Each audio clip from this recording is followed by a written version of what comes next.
E aí, pessoal, bem-vindos a mais um conteúdo explicativo da Ford College. Na nossa lição anterior, a gente explorou o universo de Deploying and Testing com Solana Cloud, lembram? Foi fantástico ver as coisas rodando.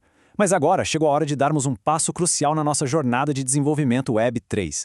A gente precisa elevar o nível. Vamos sair daquele caos controlado dos testes iniciais e fazer a transição para um padrão de produção que seja realmente profissional, sólido e, acima de tudo, repetível. O nosso roteiro de hoje é bem direto. Vamos falar sobre essa transição de testes para produção, montar o nosso playbook, estruturar o fluxo de deploy, entender o lançamento e monitoramento, aprender a passar o bastão para a equipe e, por fim, preparar todo o terreno para o aguardado projeto Capstone. Seção 1. De testes para a produção. Construindo uma estrutura durável.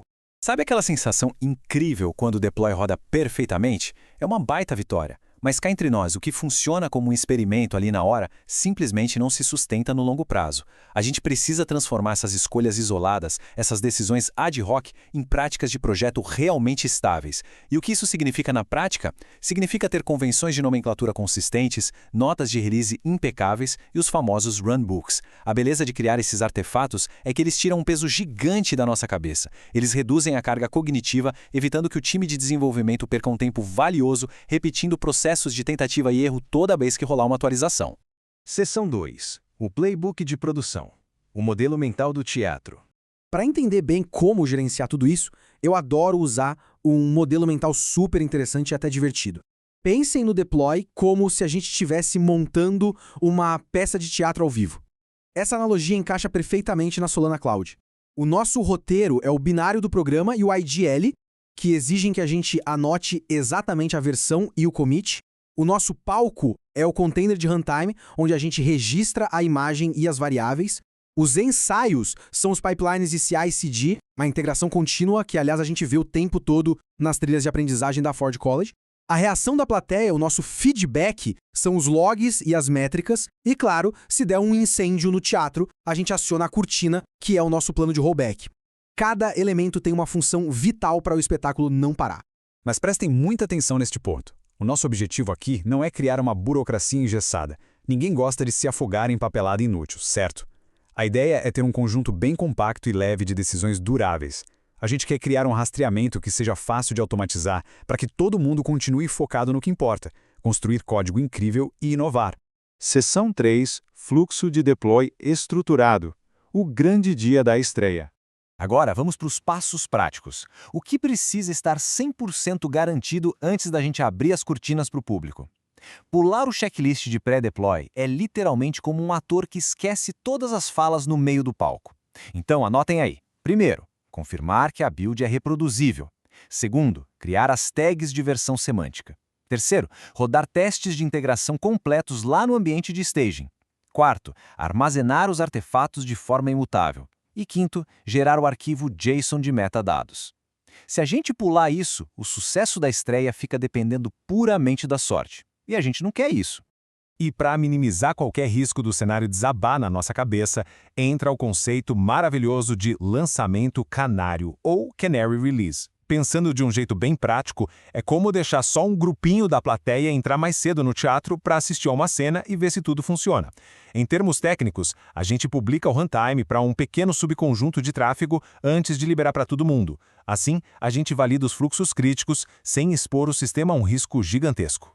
Fica muito claro quando a gente compara as duas abordagens, né? De um lado, a gente tem o release caótico, aquele cenário terrível, sem tags, sem logs e com a equipe em pânico total na hora do rollback.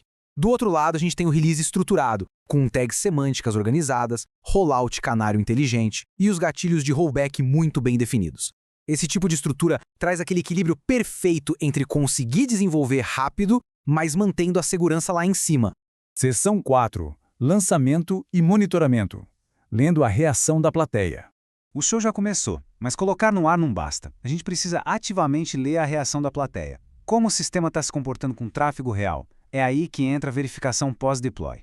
O time de qualidade e engenharia precisa bater o olho nisso. Número 1. Rodar testes end-to-end. 2. Vasculhar os logs atrás de novas stack traces e erros estranhos. 3. Pegar amostras de transações reais para ver se estão precisas. E 4. Capturar aqueles snapshots imediatos das métricas de desempenho.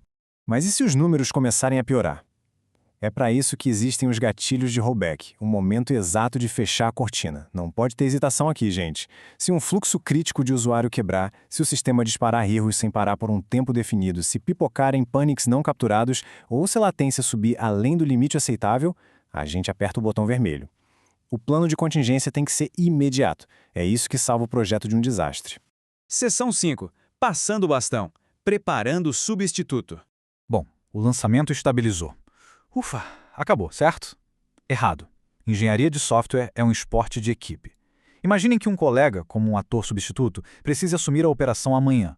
Ele precisa de notas de transferência claríssimas. Usando um projeto hipotético, o Action House V1.3.0, o nosso arquivo de metadados JSON precisa ter informações densas e diretas. A versão exata do release, o program ID, o hash do commit, a tag da imagem de runtime, o link do pipeliner lá no CI, o timestamp e umas notinhas concisas. Fica tudo cravado em pedra. Ninguém perde meia hora tentando entender que contexto era aquele. E aqui vai uma dica de ouro de segurança sobre a famosa cola de suporte técnico, o nosso cheat sheet. Mantenham os comandos de remediação sempre em alto nível. Abstraia a execução e, pelo amor de Deus, não coloque segredos, credenciais ou chaves privadas nessa documentação.